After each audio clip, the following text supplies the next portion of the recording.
نحمده ونصلي على رسوله الكريم أما بعد فأعوذ بالله من الشيطان الرجيم بسم الله الرحمن الرحيم لا إكراه في الدين قد تبين الرشد من الغي فمن يكفر بالطاغوت ويؤمن بالله فقد استمسك بالعروة الوثقى لا انفصام لها والله سميع عليم صدق الله العظيم سورة بقرة دریم پارات و سواش پکپن جوستم نمبر آیت دی ددی آیاتونو دمخی آیاتونو سراربت او مناسبت دادی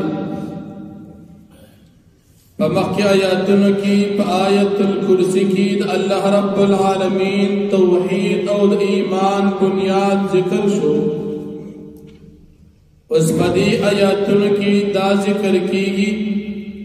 چه تاسو دغا ایمان او دغا دعوت دا توحید قبل وی پخپل رضامند سرا او کنا قبل وی پتاسو باندی پدی کس اکراہ او جبر نشتا یا پمخ کی آیاتون کی عقیدہ دا توحید او دا اللہ پاک صفات بیان شو پدی آیاتون کی دا اللہ رب العالمین دا مومنان امداد ذکر کی شان نزول دا دی آیتی کریم دا سری یو صحابی دی حضرت حسین رضی اللہ عنہ دا مکی مکرمین مدینی منوری تا ہجرت کو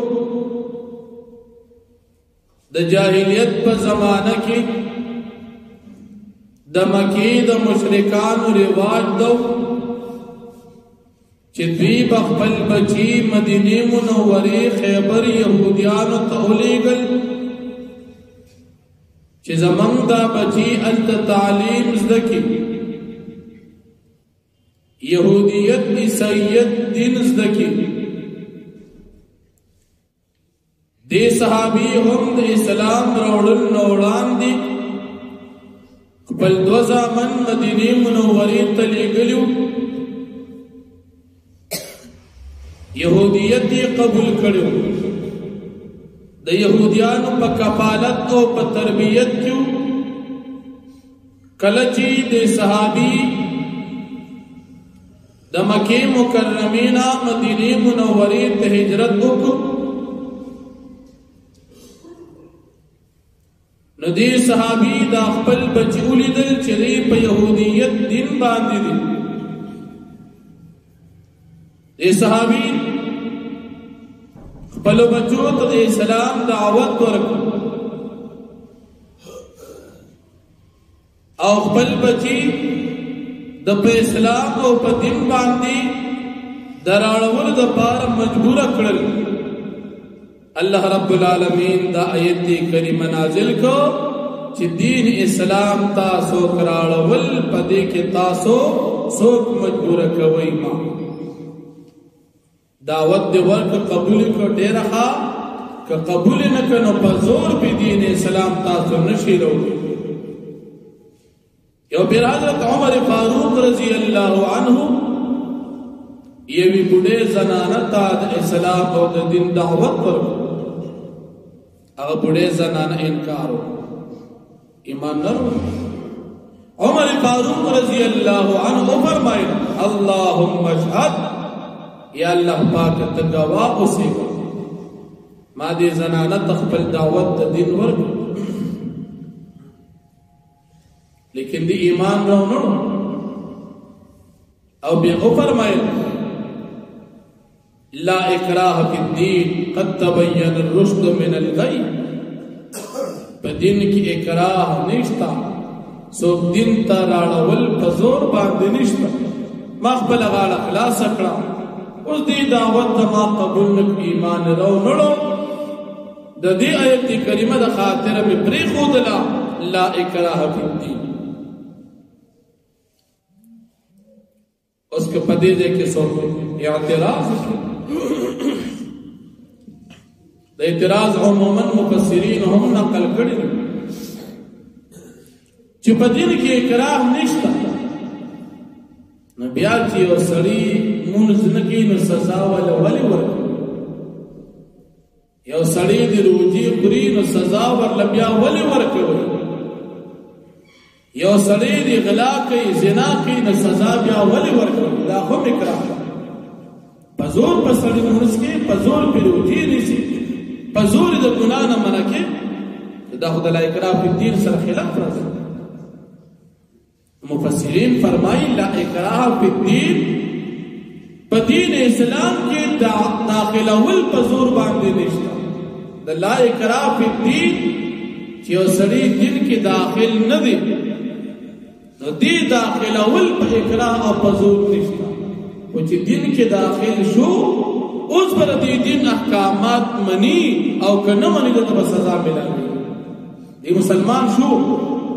اوس مسلمانانه بعد دې مونږ نه کوي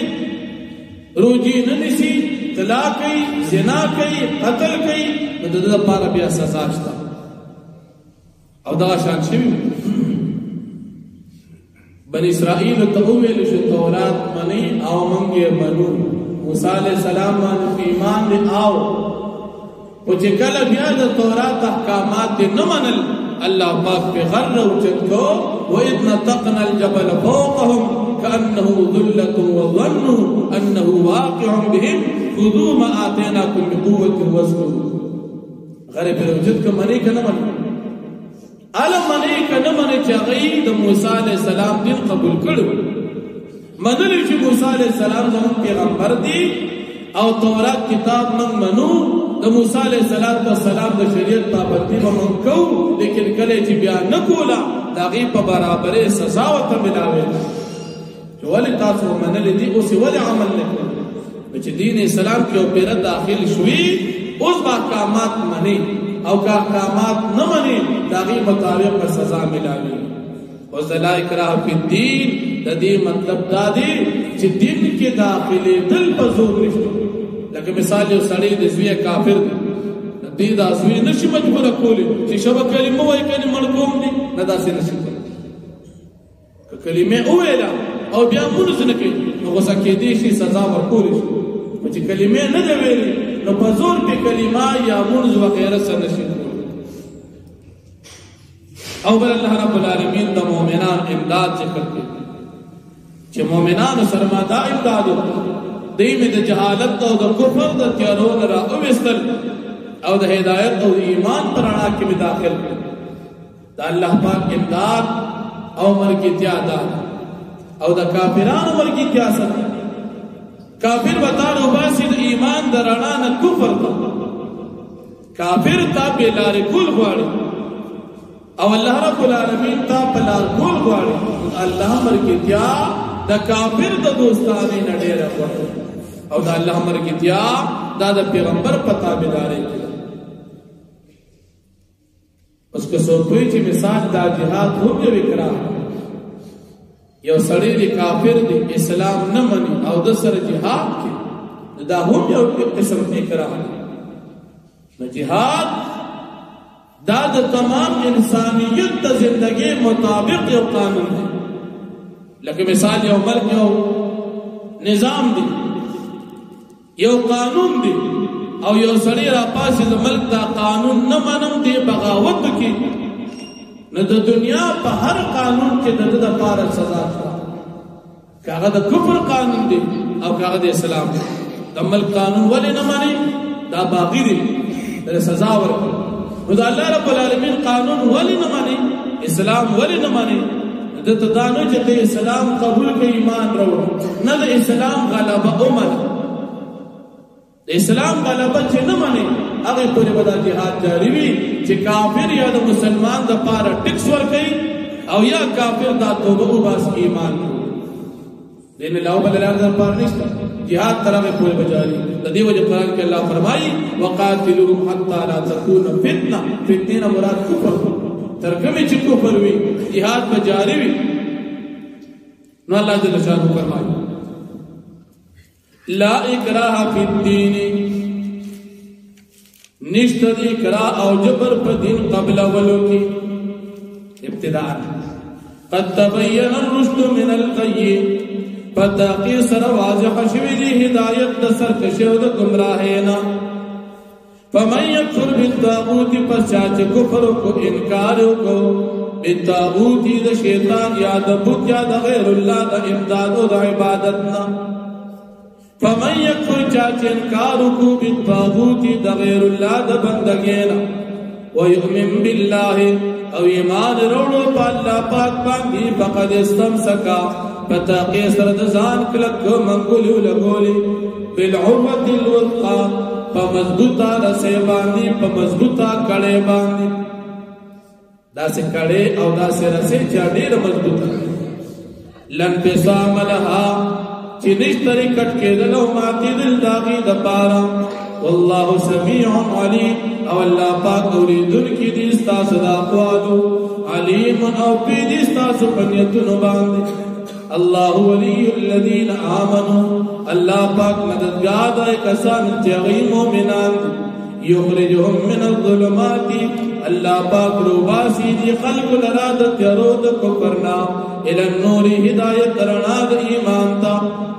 والذین کفروا کسانچی کافران دی اولیاؤهم الطاغوتو دستان تدوی شیطانان او کفار دی یخرجونهم من النور روباسی دی لرا درنا دا ہدایتنا الى الظلماتی تیارو دا کفرتا دا کافر کوشش دار چی مسلمان دا ایمان نواری درنا نے بوزی تیاری دا کفرتا دا چی کلوستو مسلمان او یا ہر انسان پیدائشی مسلمان کل مولود یولد علی الفطرہ فابواه یهودانه او یمسرانه او یمجسانه ہر معشوق پا دین اسلام پیدا کی بیا مور پلار کل یہودی کی کل عیسائی کی او کل مجوسی کی دین آقا فطرت دین اسلام نواری درانان واری آقا کفر او خپل غلط دین اولئک اصحاب النار دا کسان خواندان دور دی هم فیها خالدون دی وپر اور کیا ہمیشہ دا پاروی واخر دعوانا